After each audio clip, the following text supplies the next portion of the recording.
bien, vamos a ubicarnos en el mapa para conocer exactamente qué es lo que viene sucediendo, las posibles rutas de escape para los refugiados y por qué no también para los peruanos que quieren cruzar hacia Europa occidental o hacia el bloque europeo para poder ser evacuados desde, por ejemplo, Polonia hacia nuestro país.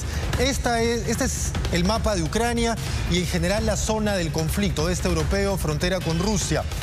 La capital, Kiev, el círculo rojo y blanco que estamos viendo en el centro, la ciudad más poblada de Ucrania, cerca de 3 millones de habitantes, y que se sentía regularmente segura ante las amenazas de Putin por la distancia que existía con la frontera con Rusia. Son varios cientos de kilómetros desde la frontera rusa hasta Kiev.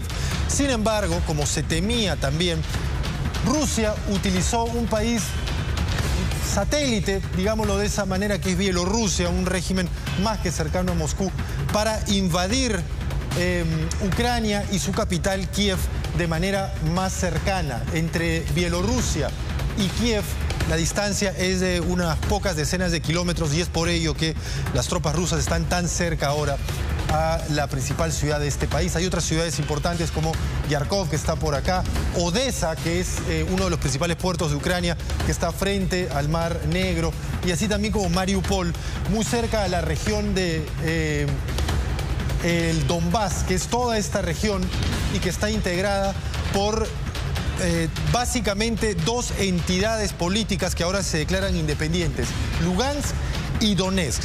Vamos a hablar un poco más de ellos en el siguiente cuadro porque ahí está la raíz de este conflicto. Si bien en el año 2014 Rusia anexionó Crimea en la zona sur, esta zona de acá que está en la parte inferior del mapa, al mismo tiempo se apoyó a guerrillas y milicias prorrusas en esta región, la región del Donbass, la que es considerada el cinturón de óxido de Ucrania. Se le llama así por la cantidad ingente que hay en esta zona de acero y de carbón. También es una zona muy industrial. De hecho, Donetsk es una ciudad de casi 2 millones de habitantes. Tomemos en cuenta que la capital, Kiev, tiene 3 millones.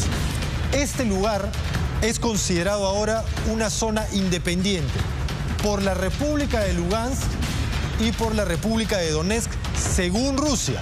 La comunidad internacional no reconoce a Lugansk y a Donetsk como repúblicas independientes, mas sí lo hace Rusia. Y fue esa una de sus justificaciones para invadir Ucrania. Él dijo, se está cometiendo un genocidio en esta zona contra las poblaciones rusas, que son minoría en este lugar. Desde el año 2019, por cierto, Rusia viene casi regalando pasaportes en estas zonas. Se señala que se han expedido cerca de 700.000 pasaportes rusos en esta zona ucraniana. Los analistas consideran para justificar una potencial invasión como la que estamos viendo, con la excusa de querer proteger a las poblaciones rusas en el este ucraniano. Pues bueno, toda esta zona de acá es la que reclaman tanto los dirigentes de Lugansk como Donetsk, con cercanía y simpatía rusa, como propia. En realidad la república de Lugansk y de Donetsk es bastante más pequeña que todo este territorio. Apenas llega a tener una franja pequeña acá y otra franja hacia acá. Sin embargo, ellos reclaman como propios toda esta zona del Donbass y es muy probable que Rusia asegure esa zona con sus tropas para que se mantenga como parte de estas dos autoproclamadas repúblicas independientes. Cualquier negociación de alto al fuego en este momento, una negociación que ha propuesto el mismo presidente de Ucrania y a la que Vladimir Putin dice estar dispuesto a participar, va a tener como objetivo principal, uno, que Ucrania se mantenga como estado neutral, y de eso vamos a hablar en instantes, es decir, que no forme parte de la OTAN ni se acerque más a Europa, y dos, el estatus de esta región. Esta región va a seguir siendo parte de Ucrania con cierta autonomía o va a ser considerada por Rusia y va a presionar a propósito de esto sobre la mesa para que se mantengan como repúblicas independientes y quién sabe si un tiempo esta parte, en algunos años más, hay algún referéndum en este lugar como el que ya hubo sin ningún aval internacional y pretendan ellos pasar directamente a formar parte de territorio ruso. ¿Por qué es que colocamos estos porcentajes acá? Porque este es el resultado de los referéndums que se desarrollaron hace ya algunos años en esta zona, como les repito, sin ninguna auditoría internacional, referéndums solo reconocidos por Rusia y que señalaron que el 96.2% del lugar quería la independencia de Ucrania, en el caso de Lugansk, y 89.7% en el caso de Donetsk quería la independencia de Ucrania. Esa es la información que Rusia propala y estas dos entidades políticas también. Vamos a hablar ahora justamente de quizás la raíz de este conflicto, que es la pretensión de Ucrania de formar parte de la OTAN, la Organización del Tratado del Atlántico Norte, y que es básicamente un bloque defensivo frente a Rusia. Es un bloque que se creó en el año 49 con solamente 12 países y que se ha ido ampliando a lo largo de las décadas. La principal de sus ampliaciones en el año 2004, cuando 7 naciones, principalmente del este europeo, decidieron formar parte de este pacto. ¿Cuál es la principal razón de ser de este pacto?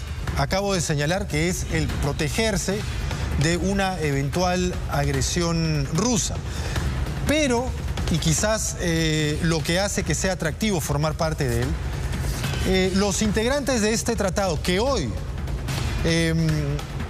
está formado por 30 países, consideran como una agresión a todos ellos el que se produzca una invasión a uno de sus miembros.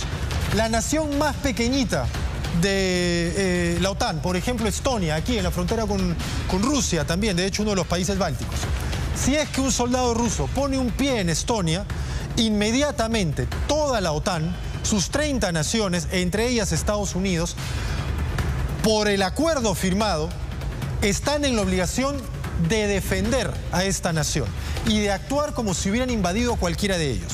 Por eso es que Rusia no quiere que se siga expandiendo este bloque hacia sus fronteras, porque considera que, y también lo podría hacer, cualquier país de la OTAN podría enviar tropas a Estonia, Letonia, Lituania, por ejemplo, o a Rumania, a la misma Polonia, que antes eran parte de la esfera soviética, y que sin duda tiene en este momento ya tropas y fuerza militar de la OTAN acantonada. Ahora, cuando se desplomó la Unión Soviética, y hay que poner esto en contexto, porque a pesar de la agresión injustificada rusa, algunos de los reclamos rusos sí tienen fundamento, y hay que ponerle contexto a toda esta situación. Porque si bien aquí hay que separar esto en dos, ¿no? Las objeciones rusas a la expansión de la OTAN y al mismo tiempo la acción armada unilateral contra Ucrania. Esta segunda parte no tiene justificación alguna y está condenada por la normativa internacional, por los tratados múltiples firmados tras la Segunda Guerra Mundial que trataban de evitar que cualquier país invadiera a otro, ¿no? Pero la primera parte, la de los reclamos rusos, sí tiene cierto asidero. ¿Por qué? Porque cuando se desploma la Unión Soviética, año 90, 91, y se empieza a discutir la reunificación alemana, se prometió verbalmente a Rusia, mas no se puso esto en blanco y negro, no se puso esto en ningún tratado, pero se le prometió verbalmente a Rusia, y hay registros de ello, que la OTAN no se iba a expandir ni una pulgada más allá de Alemania. ¿Dónde está Alemania? Alemania está acá. Este país es Alemania. Y en teoría, en aquel momento, lo que se prometió a Rusia es que acá iba a estar la frontera de la OTAN. De acá en adelante no se iba a seguir expandiendo. Pero lo siguió haciendo durante las siguientes décadas, al punto que la última expansión de la OTAN se ha producido el año pasado, el 2020, con Macedonia del Norte. En este caso estamos hablando de esta zona, el norte de Grecia. Hay 30 naciones ahora y entre ellas están los bálticos, que son frontera con Rusia. De hecho, acá no está en el mapa, pero esta es Estonia y hacia esta zona está San Petersburgo, que es la segunda ciudad más poblada de Rusia. Tan cerca de Estonia como Lima lo está de Chincha. Menos incluso, son 150 kilómetros de Estonia, de la frontera, hacia San Petersburgo. Y entraron los bálticos a la OTAN, entró Rumania, entró Bulgaria, todas naciones que formaron en algún momento parte de la esfera soviética, que estaban detrás de la cortina de hierro. Ese es el principal reclamo ruso, que consideran que no se cumplió una promesa verbal con ellos, y Ucrania siempre ha sido, históricamente ha sido, un estado tapón para Rusia, es decir, una un territorio que separaba a Rusia de potenciales atacantes. No por nada, las invasiones históricas hacia Rusia, las napoleónicas e incluso algunas antes de ella, y luego la campaña de la Segunda Guerra Mundial contra Rusia, todas ellas principalmente se efectuaron a través de Ucrania. Por tanto, es que Vladimir Putin dice: para la supervivencia de mi propia nación, Ucrania debe permanecer neutral. Ucrania no debe formar parte de la OTAN. Ucrania tiene que ser, por lo que él señala, los vínculos históricos, espirituales, etcétera, siempre parte del mundo eslavo y nunca a favor de las potencias occidentales. Ese es el gran reclamo de Putin. El año 2008 la OTAN, y este se considera un error estratégico de la OTAN, el año 2008 la OTAN señaló que mostraba complacencia con el deseo ucraniano de ser parte de esta organización. Por tanto, desde el año 2008 la OTAN ya anunció que eventualmente querría que Ucrania forme parte de este bloque de naciones. Al hacer eso, y no aceptar a Ucrania inmediatamente, ni a Georgia, que es otro país que está por acá. Georgia es una nación al sur de Rusia, la tierra madre de Stalin, ahí fue donde nació Stalin. Tanto Georgia como Ucrania tenían intención de acercarse a la OTAN. La OTAN dijo que les iba a dar la bienvenida eventualmente, mas no lo hizo de inmediato. Y durante todos estos años había una suerte de coqueteo permanente entre que formas parte de la OTAN o no formas parte de la OTAN.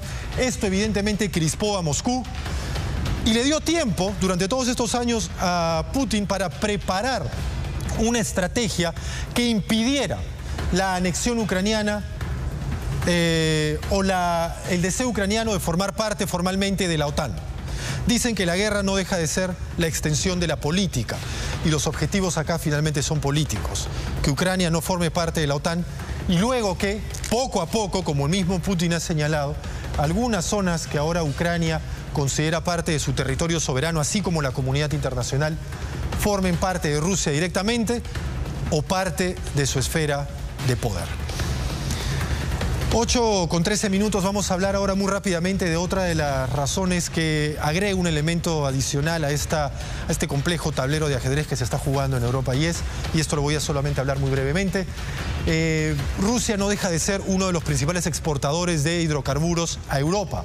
Por un lado está el gas. Gazprom, la principal empresa gasífera del mundo, es rusa y en buena parte es estatal. Y así también Rusia es uno de los principales exportadores de petróleo hacia Europa. Europa, a pesar de las iniciativas aceleradas durante los últimos años de reconvertir su matriz energética a fuentes renovables, campos eólicos, campos solares, la verdad es que sigue dependiendo mucho de los hidrocarburos, especialmente el gas y petróleo rusos. Casi la mitad de la energía que consume Europa continental, no tanto Reino Unido, pero Europa continental, proviene de Rusia. Y por tanto, para echar a andar su maquinaria, requieren de la energía rusa. Y mucha de esta energía rusa se traslada a través del territorio ucraniano. Acá vemos ductos petrolíferos que pasan por Ucrania, vemos ductos de gas que pasan por Ucrania y que se dirigen luego también entre Ucrania y Bielorrusia hacia el centro europeo. Y por ello es que se construyó el llamado, y ustedes deben haber escuchado el mismo ya un par de veces, ducto gasífero Nord Stream 2, que es este de acá, y que bordea el norte, bordea los países bálticos, va sobre el Mar del Norte y llega hacia Alemania. Bueno, este ducto lo que debía de hacer era quitarle peso geopolítico a todos los ductos que pasan por Ucrania, que podía ser eventualmente invadido, eso se sabía, o podía haber intervenciones sobre Ucrania, o podía ponerse un gobierno títere de Moscú en Ucrania. Y entonces por ello es que se decidió construir ese gasoducto que bordeara estos países y fuera directamente al motor económico europeo, que es Alemania. Sin embargo, Alemania, en medio de la situación de la invasión a Ucrania, ha decidido paralizar este proyecto. No pasa gas, a pesar de que ya está construido este gasoducto, no está pasando gas de Rusia a Europa, al menos no por este gasoducto. Por otras fuentes todavía sí, porque si bien hay un bloqueo económico y si bien se van a imponer nuevas sanciones, aparentemente las fuentes energéticas, el petróleo y el gas, no serían tocadas. Vamos a ver si esto cambia más adelante. Muy bien. Esto, disculpen la extensión de la explicación, pero hay tantas cosas de las cuales hablar. Es un tema tan complejo, a veces se simplifica demasiado y se pierde de vista en contexto, que hace que un conflicto nunca sea blanco o negro. Como todo en la vida es gris, hay matices y el contexto ayuda siempre a explicarlos. Ahora vamos a hablar sobre otro tema, no sé si a esta cámara o a esta acá. Vamos a esta cámara para explicarle que una de las razones que dio el presidente Vladimir Putin para la invasión de Ucrania es que estaban masacrando etnias rusas en dos regiones. Yo esto lo he venido explicando, que se autoproclamaban independientes. ¿Cuál es la historia de estas regiones y cómo han luchado sus separatistas contra Ucrania? Los detalles en el siguiente informe.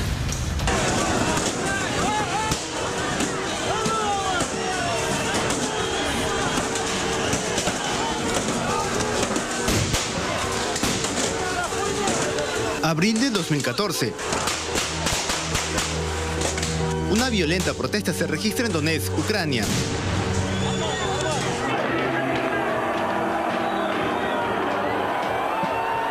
Una región en la zona oeste y fronteriza con Rusia. Los manifestantes pertenecen a movimientos prorrusos, quienes rechazan a las autoridades ucranianas. En cuestión de minutos, la marcha se sale de control y la policía se ve desbordada.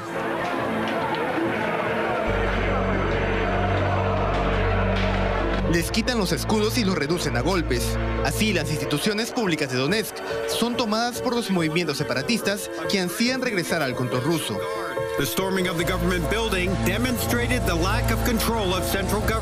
Mismo panorama que se repite en Lugansk, aunque aquí los separatistas prorrusos no encontraron ninguna resistencia por parte de las autoridades ucranianas. Donetsk y Lugansk pertenecen a la región de Donbass. Aunque no fueron completamente tomadas por los separatistas, estos sí ocuparon una parte importante de estas regiones.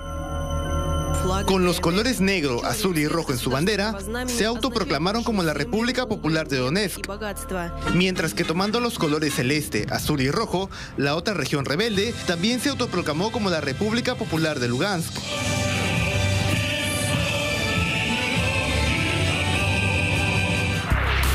La respuesta ucraniana no se hizo esperar y se montó una ofensiva militar a toda escala, lanzando misiles de largo alcance contra posiciones ocupadas en el Donbass.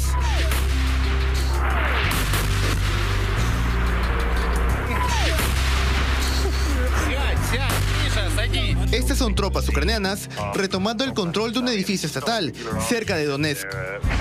Para diferenciarse de los separatistas, visten cintas amarillas en su equipamiento. Con tanques, también avanzaban por las afueras de la ciudad.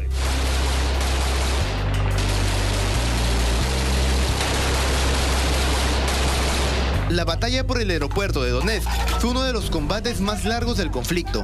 Desde mayo del 2014 hasta febrero del 2015, las fuerzas ucranianas contra las separatistas se disputaron el terminal aéreo.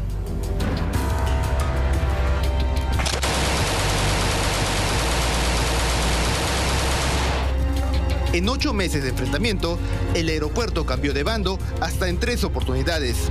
Finalmente, fueron las milicias prorrusas quienes se quedaron con el control de sus instalaciones, que terminaron reducidas a escombros.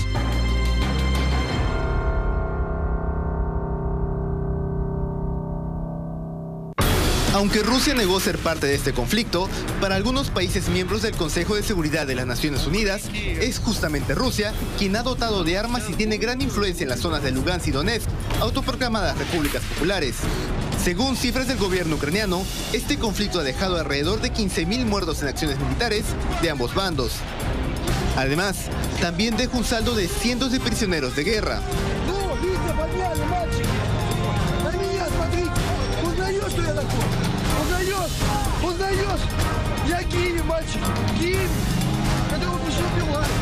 Situaciones por las que se han denunciado abusos, torturas y desapariciones.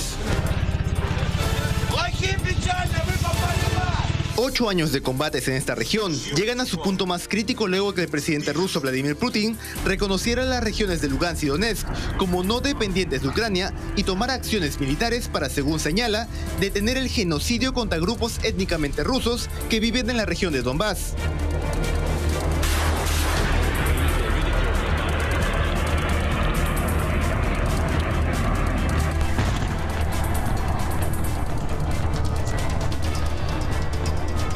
Por ahora es incierto el desenlace militar en la zona. Lo que sí podemos afirmar es que las víctimas siempre serán la población civil.